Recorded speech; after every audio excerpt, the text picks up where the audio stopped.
कांग्रेस और टीएमसी नेताओं का एक प्रतिनिधिमंडल आज जहांगीरपुरी का दौरा करेगा और अतिक्रमण की कार्रवाई से पीड़ित लोगों से मुलाकात भी करेगा। कांग्रेस की तरफ से महासचिव अजय माकन और दिल्ली प्रदेश कांग्रेस कमेटी के नेता प्रतिनिधिमंडल में शामिल होंगे, जबकि ममता बनर्जी ने अपने सांसदों को आदेश दिया है कि वो जहांगीरपुरी में पीड़ितों से मुलाकात करें।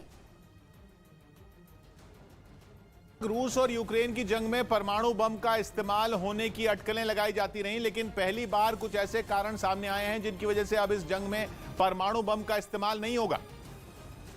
जिसके पीछे सबसे बड़ी वजह है परमाणु बम गिराने का नतीजा। यूक्रेन में चल रही जंग को पुतिन ने अब तक सिर्फ स्पेशल ऑपरेशन का नाम दिया है। रूस अभी तक इसे बड़े पैमाने पर चल रही जंग नहीं बता रहा। हालांकि जंग में भारी भरकम मिसाइलें और रूस के सबसे घातक जंगी जहाज तक मोर्चे पर तैनात किए गए हैं। बड़े पैमाने पर तबाही मची है और शहर के शहर खंडहर में बदल चुके हैं, लेकिन रूस इसे जंग मानने को तैयार नहीं है। ऊपर से मारियोपोल और बुचा की तस्वीरें रूस की छवि को नुकसान पहुंचाने वाली हैं। माना जा रहा है कि इंटरनेशनल कोर्ट ऑफ जस्टिस में भी इन दोनों शहरों की घटनाएं पुतिन की मुश्किलें बढ़ाएंगी। इसीलिए पहले रूस ने कहा था कि परमाणु बम का इस्तेमाल केवल तब होगा जब रूस के वजूद पर खतरा हो। जबकि उसी वक्त खबरें ये भी आती रहीं कि परमाणु बम बरसाने वाले विमानों को यूक्रेन की तरफ भेज दिया गया है। खबरें ये भी आई कि पुतिन यूक्रेन पर कम ताकत वाले परमाणु बमों से हमले की योजना बना रहे हैं। ये ऐसे बम होते हैं जो किसी एक शहर को या 5 से 6 किलोमीटर के दायरे में फैले शहर को तबाह करने के मकसद से गिराए जाते हैं। लेकिन खतरा यह है कि इस तरह के बम गिराने के बावजूद रूस इस जंग को खत्म नहीं कर पाएगा, क्योंकि काफी माथापच्ची के बाद भी पुतिन के सलाहकार कोई ऐसी जगह नहीं चुन पाए हैं जिस पर हमला करने से जंग को खत्म किया जा सके। ऐसे टारगेट तय करने की कोशिश भी हुई तो उन जगहों की गिनती दर्जनों में पहुंच गई जिन पर एक साथ बम गिराने से जंग खत्म होती है। इसमें भी जोखिम ज्यादा है।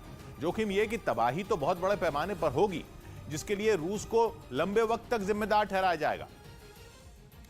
बल्कि इतिहास की इस घटना की तुलना हिरोशिमा और नागासाकी से होने लगेगी। लेकिन अगर यूक्रेन की जंग उन हमलों के बाद भी खत्म नहीं हुई तो रूस के लिए फजीहत बढ़ जाएगी। करीब 2 महीने से चल रही जंग के खत्म न होने पर रूस के पास देने को अब तक तो सफाई है, लेकिन अगर परमाणु बम गिराने के बाद भी नतीजा नहीं निकला तो सुपर पावर रूस की ताकत ही सवालों के घेरे में आ जाएगी। ऊपर से जंग में नेटो और अमेरिका शामिल हो जाएंगे, वो अलग। मतलब ये कि पुतिन को तलाश है यूक्रेन के 5-6 किलोमीटर वाले कुछ ऐसे टारगेट की जिनका खात्मा होते ही जंग खत्म हो जाए। अगर ये टारगेट न मिले तो परमाणु बम गिराने से पुतिन को फायदा कम और नुकसान ज्यादा होगा। इसीलिए यूक्रेन की जंग में अब तक रूस ने परमाणु बम का इस्तेमाल नहीं किया, लेकिन हमेशा दुश्मन के दिल में परमाणु ताकत का डर पैदा करने की कोशिश जरूर की।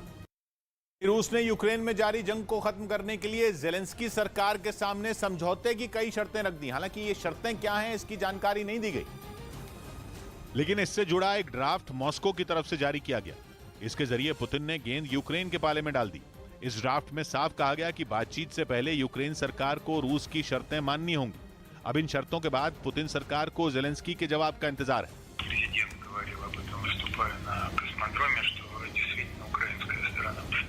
इससे पहले भी दोनों देशों के बीच बातचीत से सुलह कराने की कोशिश हुई थी, लेकिन तब कोई नतीजा नहीं निकल पाया।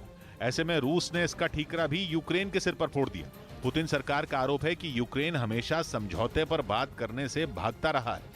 साथ ही उसने यह भी कहा कि ज़ेलेंस्की सरकार अपने कहे शब्दों पर कायम नहीं रहती। जहांगीरपुरी